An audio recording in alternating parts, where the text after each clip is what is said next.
I'm back from Java 1, and I have to admit Java 1 was really great. So was lots of technical contents, lots of news. Java 1 started with, unofficially, with Glassfish and NetBeans party. Glassfish party was extremely well attended, as well as the NetBeans party. Actually, at the NetBeans day, the room was full, and I couldn't get in as a speaker, and the organizers didn't believe me that I'm speaker, so it took a while to convince them, and I came a little bit late, so sorry for that again. And here I show some tricks with Maven and NetBeans, about I think 5 minutes or so, and the other speakers also showed NetBeans from different aspects. We got lots of questions, so it was actually very good. So the technical keynote at Sunday was a little bit too formal, I would say, and the technical content was cut off, so this was a pity. But the community, the actual community keynote at Thursday was great, so this actually really paid off. And yeah, I spent the first 2 days 14 hours at Java 1, so lots of time and listening to sessions. I really enjoyed it, and I delivered a few talks, NAS1, Java E, about best practices or reasonable practices. And what surprised me the most, I delivered a talk called Productive JavaFX. And what I did, I hacked a 1 hour long some Afterburner application. And this session was very good attended, and I got lots of technical questions regarding JavaFX and structuring and even Afterburner. So seems like the little bit hot topic. So it was as well attended as the NAS1 or Java E talks. So Java 1 was really great, and see you probably next year. So what was also interesting, Johann Voss from LodgeOn and RoboVM, they will join forces and deliver JavaFX on Android and iOS. So this was great news. They won actually Duke Choice Awards. Intel joins OpenJDK. So lots of news and yeah, great vacations for me. And what I actually did, I recorded as a short video about Java 1. Yeah, so thank you and enjoy it. Some impressions from San Francisco in Java 1. This was the first evening. So as you can see, terrible weather, lots of fog and rain. It was really nice weather. And this is in Marina Headlands. This is the name of the headland. So if you will see in the near future a project from me with the name Headlands, you will know from where the name is coming from. So and this is actually the NetBeans day. As you can see, the Ben Evans hacking something for the audience. This is the author of the Java in a Nutshell, the last edition. And this is the old friend Duke. So there he was again. And this was the line to the technical keynote. And so it started, the keynote. So it was I think it was Sunday. Yes, Sunday. And yeah, this was the machine, the computers. I actually wanted also to record some interviews with Java luminaries, but I really had no time to do it because of the content. And there's also really a nice soundtrack. And the interesting story is someone recorded this, and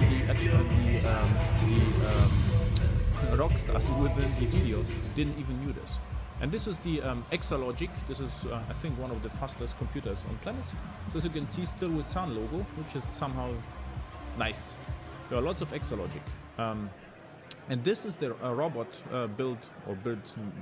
programmed at least with James Gosling, and he does this in Java ME. And with NetBeans, of course. And this is a JavaFX application. This is the demo application. Really nice, looks really nice design. Created by the JavaFX folks from Oracle. And this is a nice robot called Now. You can program with C and Java. So it's a really nice robot. There are actually 3 different robots, but the smaller one were in the booth or in the exposition in the Hilton Hotel. And actually, I had really no time to really visit the exhibition hall because the sessions were so great. So so this was the booth from different vendors, and I asked the vendors, I said, okay, there was more frequently visited than last year, so it's also a good sign. This was just, and this is the community keynote, which was excellent from my perspective. it was full energy. That James, how it's called, James Weaver from Oracle was a really great moderator. I really enjoyed this. This is backstage. You can see how it looks like from the backstage.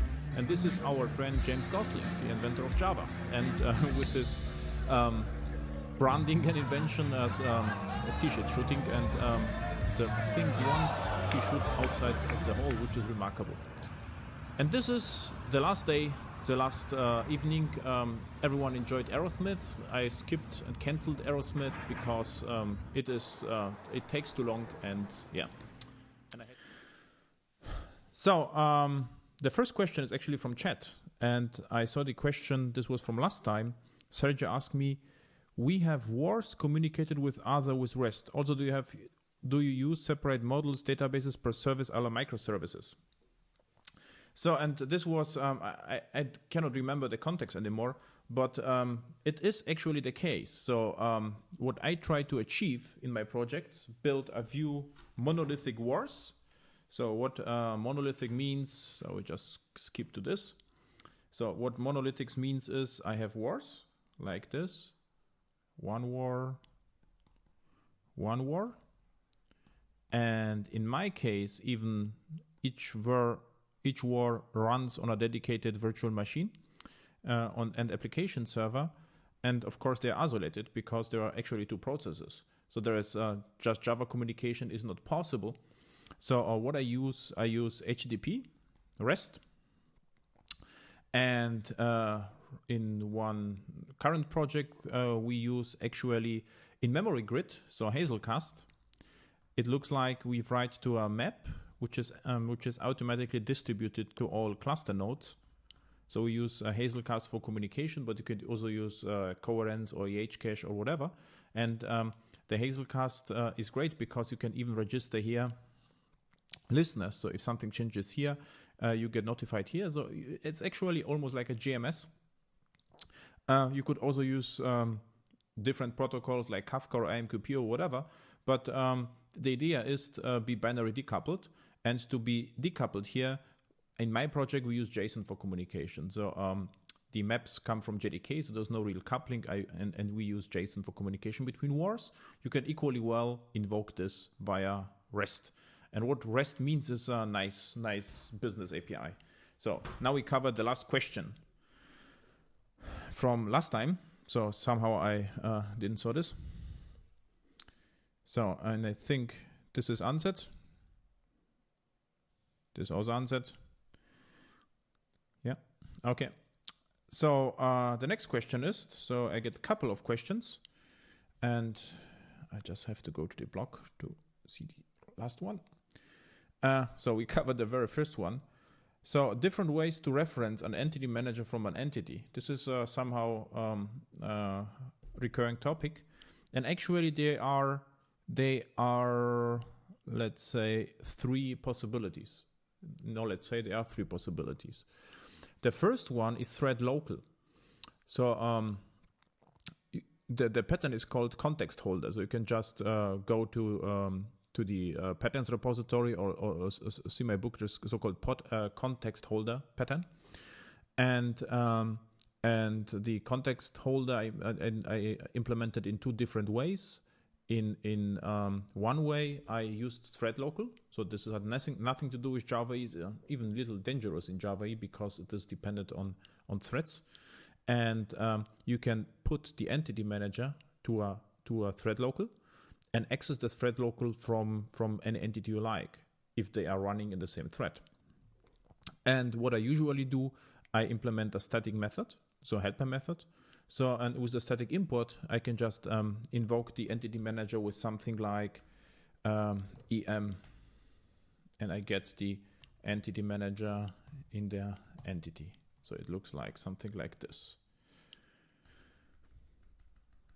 So, and this is of course static method. So this is the first one.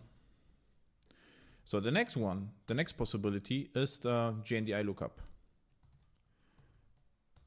So the entity manager is actually stored in JNDI as well. So you can access the entity managers from JNDI. So it should work. And the third one is transaction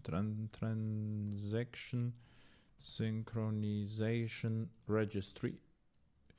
And transaction synchronization registry is injectable everywhere with add resource, but it is also accessible from JNDI. So you can use JNDI lookup to get a reference to transaction synchronization registry.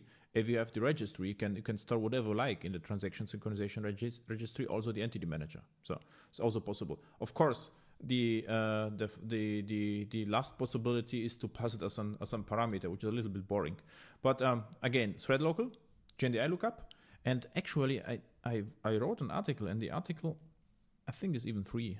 It has to be Java Magazine, Adam Bean, JNDI resources. An old article. Yeah.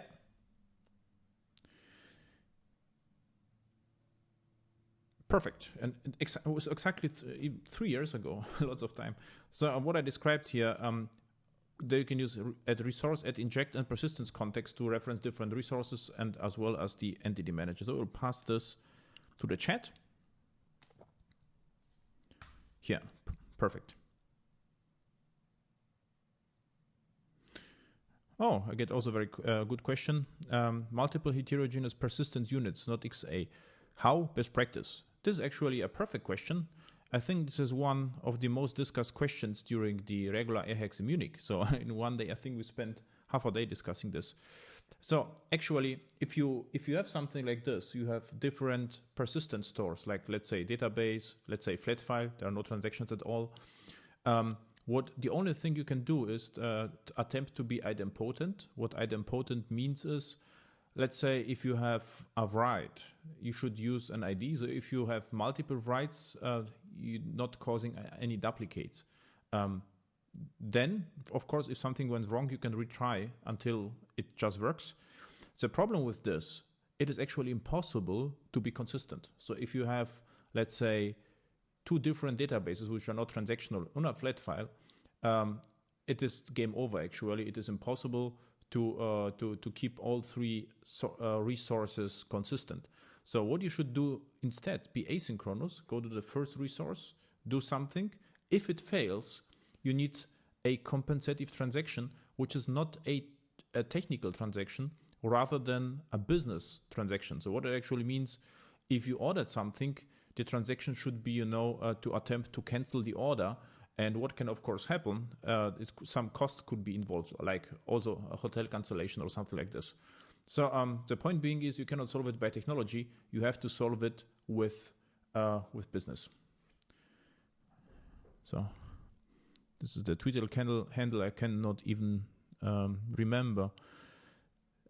Hex 4C4A0A46. Thank you for the question. This was a good one. So next regular question.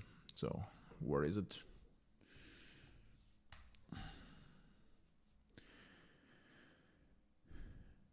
What are session scoped stateful session beans? This is a quick one. So if you are using if you do something like this, public class shopping cart, and you can do the following, and I can write stateful. What stateful means, there's one-to-one relation between the stateful session bean and the client. So what it means, if you have a reference to the stateful session bean, it belongs to you, and you will have to clean up the reference. This is what stateful actually means. And session scope means this stateful session bean is bound to the HTTP session. So if the session disappears, all stateful session beans get cleaned up as well. This is actually, so the session scope means the stateful session beans are bound to the HTTP session. And without session scopes means the stateful session bean are bound to the client, and only the client can clean up the stateful session beans. Yeah, this is actually a very quick question. Quick and good. So next one. Okay, perfect. the next question is, so request scoped entity manager web frameworks. So I got a question how to deal with entity manager and what it means that the entity manager is request scoped. So the last time I mentioned you can produce an entity manager and inject it somewhere. So what you can absolutely do is the following. So I will write some pseudocode as well. I could do something like this: entity manager, expose. This could be any pod you like, and say produces. So, and now what happens? The entity manager gets injected somewhere with add inject, and with what it actually means is it means that the entity manager, the scope of the entity manager is dependent on someone who uses the entity manager. So if this were a request scoped bean which requests the entity manager would be injected into using the request scope. So what the scopes actually mean, there will be only one entity manager per scope, only one instance per scope. What you can also do, you could say entity manager request scoped, and this actually means only one entity manager per in this request is going to be created regardless what is injected. So what usually also means the framework will have to generate a proxy for this. So far so good. So we have described the entity manager, but the question was rather, if I have a web framework, it looks like, probably drawing is a better idea. So if I have a web framework, it will look like this. So usually I have a,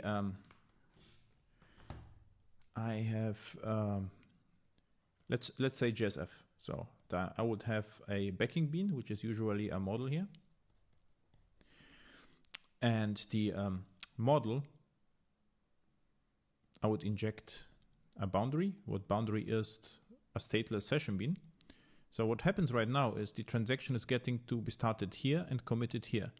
So what it means in turn is that actually after the method invocation, all entities here get detached. So if you would have here, let's say, a vehicle, and vehicle has wheels, so multiple wheels, and they are lazy loaded, you would get exception at this point of time if you try to access the wheels. So what you should do, of course, you should use how it's called, join fetch, and in Java 6, in Java 7, you can load any graph you like with attributes, so you can specify them and load them on demand. So this is what you should do. Of course, you could invoke the getter, but the problem with this is you have to invoke the getter.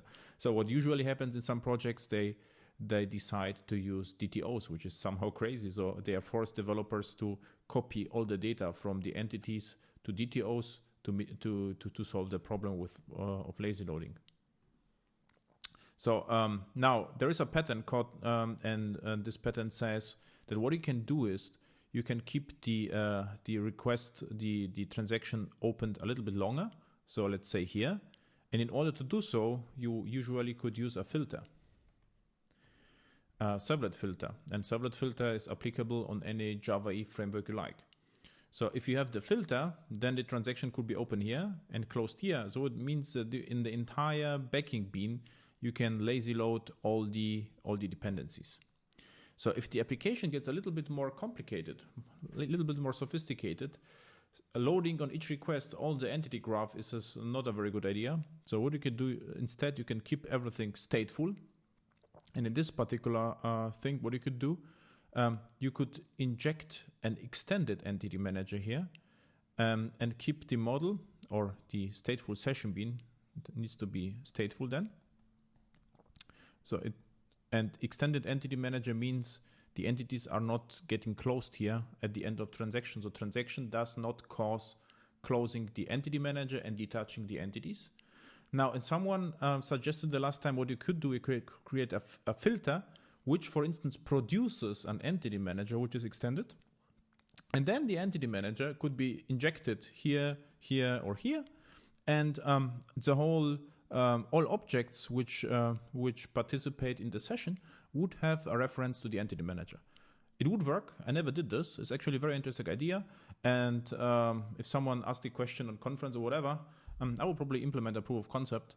Right now, all my applications are rather RESTful and boring. But a few years ago, I had in a row 3-4 projects, really sophisticated projects, and I think it wouldn't be possible to implement the application in a stateful way. But right now, all my applications are very happy with stateless architecture. So right now, for me, there is I have really no time to implement a proof of concept for this, but it will work. So I think we explained the question here, I hope. So there is no follow-up, right? Everyone is happy? This is perfect. If not, please write something to chat or to Twitter. So next one. What is the next question? Also interesting one. Should one-to-many JPA relationships be avoided? And Mr. Rodriguez asked the question. And there is a article on DZone about this, and it is actually interesting reading. So there is a substance, and the point being is, if you have one-to-many relation and you access the collection, all the entities are loaded at once. So you have no control how much entities are loaded. And in this article suggests that instead of using one-to-many relation, you should use more methods on the boundary and use queries instead. And I have to say, in most cases, one-to-many works fine. And if it doesn't, then you can use queries instead of the relation. So what I don't like with this approach, it is too dogmatic. I think there are always exceptions from the rule. And if you really have to optimize, then optimize only in the cases where the performance is not sufficient. But in my projects, in the one-to-many works okay. And what we had once, there was some problem with polymorphic behavior. So what we had, what do I remember? So a few years ago. So we had one-to-many relation, but it worked like this. So we had here a relation to an entity, and there was a subclass, and this was of course one-to-many. And what we wanted to have is to filter the collection to have just this or just the relations, which was actually not possible back then. So we used custom queries to mitigate the problem and to access, the specific classes, not only the generic. So there are always exceptions from the rule, but one-to-many is pretty simple, and I would never actually optimize upfront. Okay, next one. So storing JPA entities and persistence by reachability is also interesting, and what it actually means is there are cascade types in JPA. So you can say cascade all or cascade persist, cascade merge, and what it actually means is the following. So if you store a JPA entity, the master, and if you say cascade persist, all the dependent entities, the children, will be also stored as well automatically. So what cascade types are simplification, and usually this is the same story. In more complex projects, you will have to store them by hand because if you partially update and partially persist, you will always run into trouble. But in most cases, okay. So what I should avoid is the cascade all, so everything, because it's a little bit also dangerous, because if you delete, the master, all the children is going to be deleted as well. But in general, saying what is the strategy, I would say, I think developers are intelligent, right? So you cannot just prescribe something like the whole project should run this way. I would just probably mention the possible problems and then let the developers decide. So I think it's just reasonable. So I'm a little bit suspicious if the architect has a great vision and says, okay, we go this way, and so we solve all the problem of the world just by moving this direction, which doesn't work at all.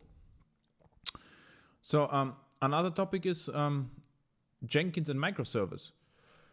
So also interesting, I wrote a post. So what occurred to me, the Jenkins is actually perfect microservice, and the Kozuki wrote Jenkins without knowing it, probably, I guess.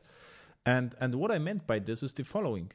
So what makes up microservices. So how they are defined is the following.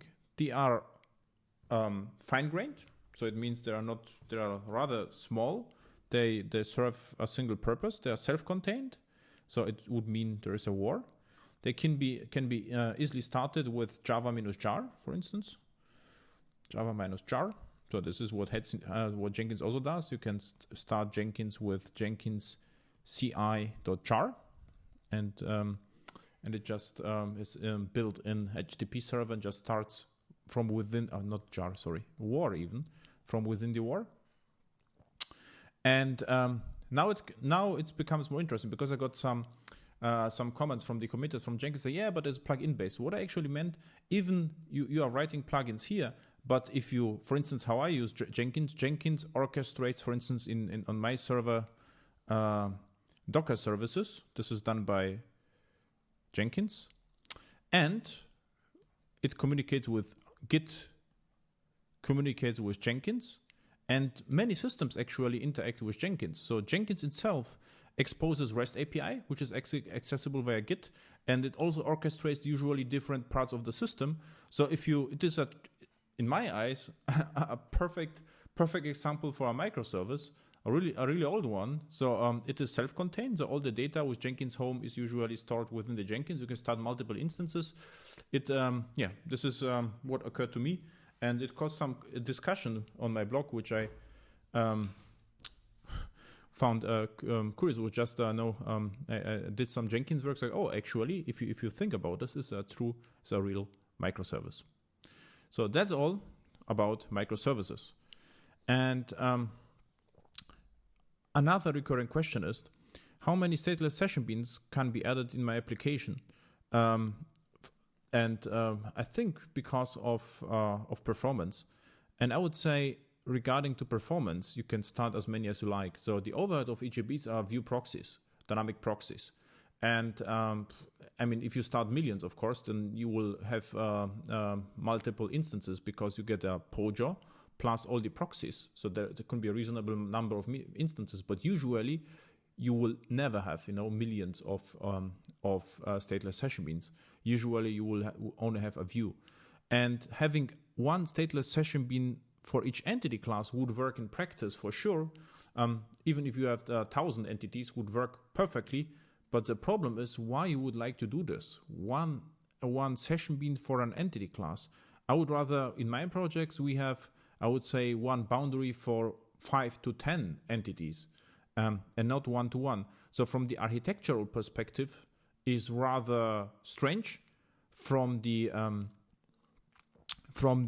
technical perspective, it would work. Even if you had a few thousands entities, you could just dedicate to each entity a stateless session bean.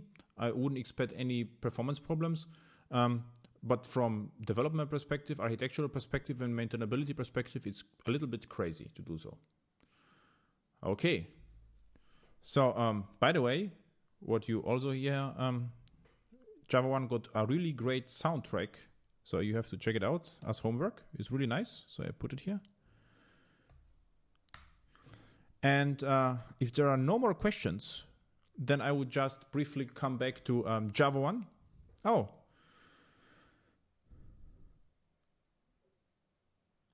Is Java suitable for big data, or should one stick to Spring? This is an interesting question. In my eyes, from technical point of view, there is no difference between Spring and Java EE. Both are very similar. Both are proxy-based, AOP-based, and Spring is more configurable, and Java EE is more convention-based. This is the only difference between both. And there was also a great talk at Java 1 about JBatch and Jay Barrett. And someone was able, I forgot the name. This is a nice guy from Portugal. To download via JSON multiple millions World of Warcraft items and process them in real time with Java EE. So there was a big data with batch processing. And Hadoop or Cassandra, we actually used in my project Java EE and Cassandra. It worked really, really well. Was not a problem at all. I would say Java EE just works perfectly. So I don't see any problems with this and big data, or I wouldn't see any advantage of Spring over Java EE, except, you know, if Spring is not, how it's called, standardized, so there are no abstractions, so they are closer to the metal, so you can configure whatever you like with Spring. You are more flexible. In Java EE, you are somehow you have to think about the abstractions. So this would be the only advantage, or not, the only difference between Java and Spring. And I'm actually in lots of big data projects. They work perfectly, and probably Spring will do as well. So Spring or Java is more questions about the style, programming style, and philosophy than would work with equally well with both. Okay, this was a great question. Any other? So hi Z, are you satisfied? I hope so. If not, ask something. Usually, if you migrate to Java EE, the code becomes simpler, because usually you don't have any XML, nothing, is just plain business code. And in Spring, you have usually more Java config and more XML, but you are more flexible. So this is the trade-off, and what you like more is actually your personal decision. Okay, back to Java 1. What are the news, the breaking news of Java 1? So what I actually blocked at the first day, there are no breaking news. This was actually not true. Intel joined OpenJDK, which is great news because of optimization. And then what we get is JavaFX on Android and JavaFX on iOS, not actually by Oracle, but by community guys. One is called Johann Voss from the company called Lodge On, a really great guy, a Java champion. And this is the same company which provides support for Glassfish. So remarkable what they are doing. And they join forces with RoboVM. And RoboVM is a kind of cross-compiler which cross-compiles JavaFX to iOS. And I know it's working well because some friends are running Afterburner on iOS directly without any modification. And they will also provide, this was actually interesting, on Android and iOS, Java 8 with Lambdas, which is really great story. So this were actually breaking news. Let's a second. Johann Voss, I think, and Johann Voss, Android, JavaFX. This is also the guy behind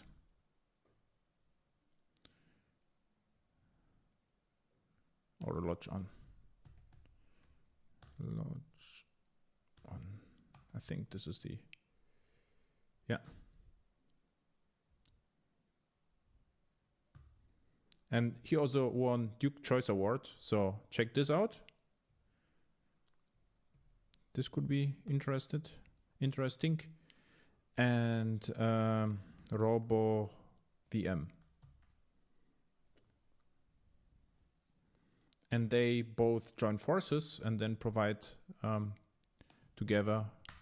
It could be interesting in a couple of my projects, because I'm constantly asked, does JavaFX run on iOS on Android? So this is interesting. And also I will blog about this, but you will hear first here. Check this out, Payara. What this is, it's a clone of Glassfish. They cloned Glassfish and on GitHub, and provide and patch them and provide 24/7 support. I just clone it and build Glassfish. It works perfectly. And I will actually contribute some code, and I will just try to make Lightfish running on this.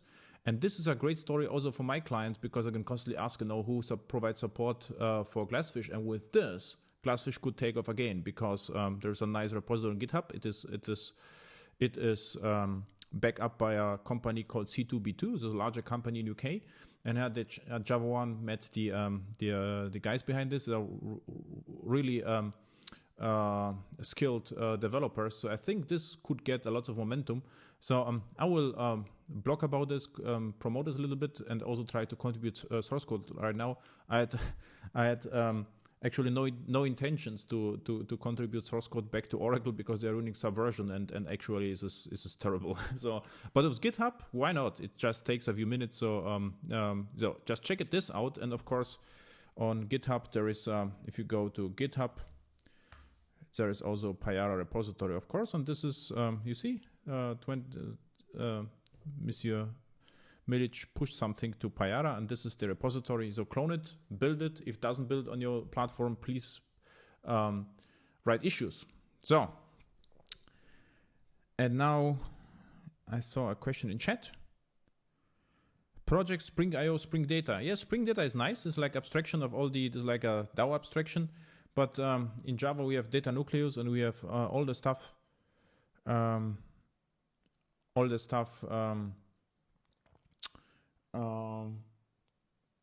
Java as well.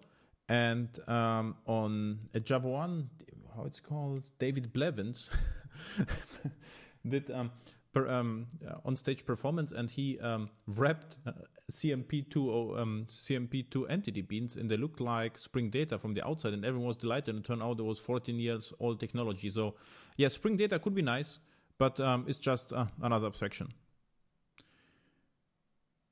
Okay. So I think we are done.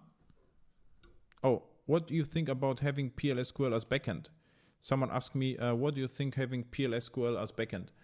So PLSQL is extremely depending on Oracle, and what it means is, if you would like to swap the databases, it is harder. It's also a little bit harder to unit test because the code is in the database. But if you have a really huge amount of data, sometimes you need a stored procedure. In fact, right now, one of my projects, I'm exposing stored procedure via RESTful web services with Tommy. This is my current commercial project. And I'm struggling a little bit with callable statements and name parameters and stuff like this. But in this particular case, there is no way to move the stored procedures out somewhere else. It doesn't make any sense. So sometimes PLSQL makes a great sense, but as a strategy, the problem is, or what you should do is you have to think about where to put the logic, either in Java or in a database. I think you should not spread the business logic between the database and Java arbitrary, because then it becomes unmaintainable. This is the problem, because you will have to to look at Java code and stored procedure code at the same time to understand the business logic, which is never a good idea. Okay. I think we are done yet, right? Any questions? I think I answered everything right now from chat.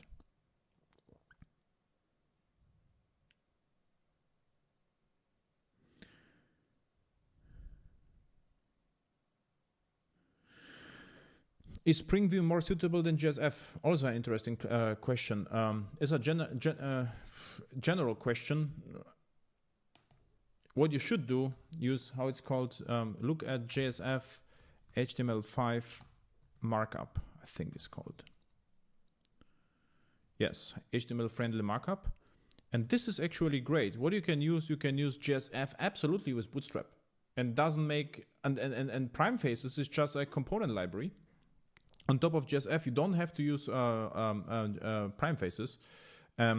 And prime faces come with own styling, and Bootstrap comes with own styling. So if you would really like to style the components, just use this. I will paste it to chat, and just use this without prime faces. And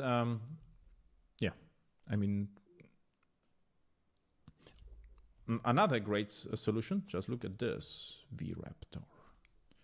Just as I showed this at the last AirHacks. This is a MVC framework with pure CDE. It's very lean, and then you can style with whatever you like. So just look at this. Okay, any other questions?